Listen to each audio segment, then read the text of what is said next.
नमस्कार विद्यार्थी मित्रांनो, मी राऊत सर, संस्थापक व संचालक युनिक अकॅडमी स्पर्धा परीक्षा मार्गदर्शन केंद्र यवतमाळ। या ठिकाणी आपण एक अत्यंत महत्त्वाची गोष्ट बघत आहोत। शिक्षक भरती 2023 मराठी माध्यम जागा वाढ किंवा जी शिक्षक भरती 2023 ची होत आहे ती मेरिटनुसारच व्हावी। मराठी माध्यमाला जास्तीत जास्त जागा याव्या आणि इंग्रजी माध्यमाचा जो 20% GR आहे, 20% जागा राखीव, तो GR रद्द व्हावा, यासाठी पुण्यामध्ये आंदोलन पेटलेलं आहे। संपूर्ण माहिती जाणून घेण्यापूर्वी आणि तुम्ही जर आपल्या चॅनलवर नवे असाल तर प्रथम व्हिडिओला लाईक नक्की करा, त्यामुळे यूट्यूब व्हिडिओ रिकमेंड करते आणि जास्तीत जास्त लोकांपर्यंत पोहोचते। आणि चॅनलला सबस्क्राईब करा, घंटीचं बटन दाबा, ऑलवर सेट करा, म्हणजे तुम्हाला संपूर्ण पुढचे व्हिडिओ, एज्युकेशनल व्हिडिओ आणि स्पर्धा परीक्षेशी संबंधित व शिक्षक भरतीशी संबंधित सगळे व्हिडिओ तुम्हाला आपल्या चॅनलवर मिळेल। तर बघा पुण्यामध्ये काय घडलेलं आहे, आंदोलनाने पेट घेतलेला आहे बघा। बीएडच्या विद्यार्थ्यांनी चंद्रकांत पाटील यांची गाडी अडवली आहे। शिक्षण आयुक्त कार्यालयामध्ये ही गाडी अडवण्यात आली।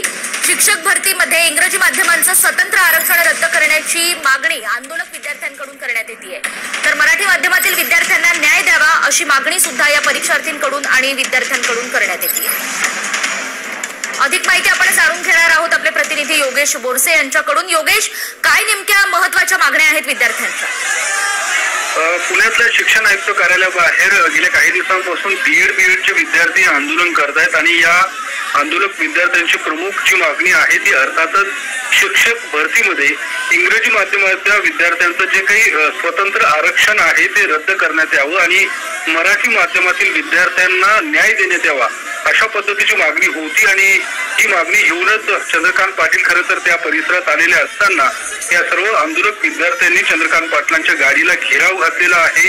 त्या ठिकाणी जोरदार अशी घोषणाबाजी सुद्धा या विद्यार्थ्यांनी केलेली आहे आणि चंद्रकांत पाटलांकडे हीच मागणी केलेली आहे की जे इंग्रजी माध्यमांसाठी विद्यार्थ्यांसाठी जे स्वतंत्र आरक्षण आहे ते तात्काळ रद्द करण्यात यावं। जे गेल्या काही दिवसांपासून या विद्यार्थ्यांना त्याच्या अडचणीचा सामना करावा लागतो आणि मराठी माध्यमातील विद्यार्थ्यांवरती हा अन्याय असल्याचं या विद्यार्थ्यांचं म्हणणं आहे। त्यामुळे आपण पाहू शकतो दृश्यांमध्ये गेल्या काही वेळापासून या सर्व विद्यार्थ्यांनी ही गाडी अडवली होती। त्यावेळी चंद्रकांत पाटलांनी या सर्व विद्यार्थ्यांशी संवाद साधण्याचाही प्रयत्न केला, मात्र विद्यार्थी हे आक्रमक झाल्याचं पाहायला मिळालं। त्यांनी बऱ्याच वेळ त्या परिसरामध्ये तणावाचं वातावरण सुद्धा पाहायला मिळालं होतं, मात्र पोलिसांनी हस्तक्षेप करत त्या ठिकाणावरनं ही गाडी खरं तर पुढे काढलेली आहे आणि शिक्षण आयुक्त कार्यालय परिसरामध्ये ही मंत्री चंद्रकांत पाटील यांची ही गाडी अडवण्यात आली होती। काही काळ या सर्व विद्यार्थ्यांनी त्या ठिकाणी घोषणाबाजी केल्या। या सगळ्या संदर्भात त्यांची मागणी त्यांनी चंद्रकांत पाटलांपर्यंत पोहोचवण्याचा प्रयत्न केला। चंद्रकांत पाटलांनी सुद्धा या विद्यार्थ्यांचं शिष्टमंडळाचं एक 4-5 विद्यार्थ्यांची चर्चा केलेली आहे, त्याचं म्हणणं सुद्धा ऐकून घेतलेलं आहे। अगदीच योगेश, अधिक जाणून घेत राहू तुमच्याकडून सविस्तर। या मागण्यांना आता कसा प्रतिसाद देण्यात येतो तेही बघणं महत्त्वाचं असणार आहे। तुर्तास धन्यवाद। आणि यानंतर आपण पुन्हा एकदा बातम्यांचा सुपरफास्ट आढावा घेऊयात।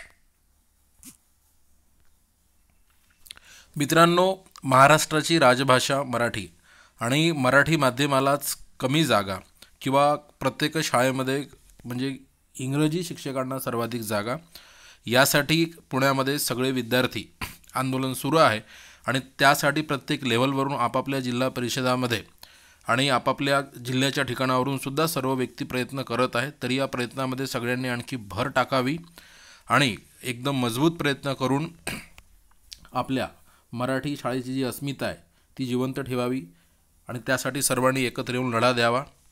आणि व्हिडिओ जर आवडला असेल व्हिडिओला लाईक करा, चॅनलला सबस्क्राईब करा, घंटीचं बटन दाबा, ऑलवर सेट करा। धन्यवाद।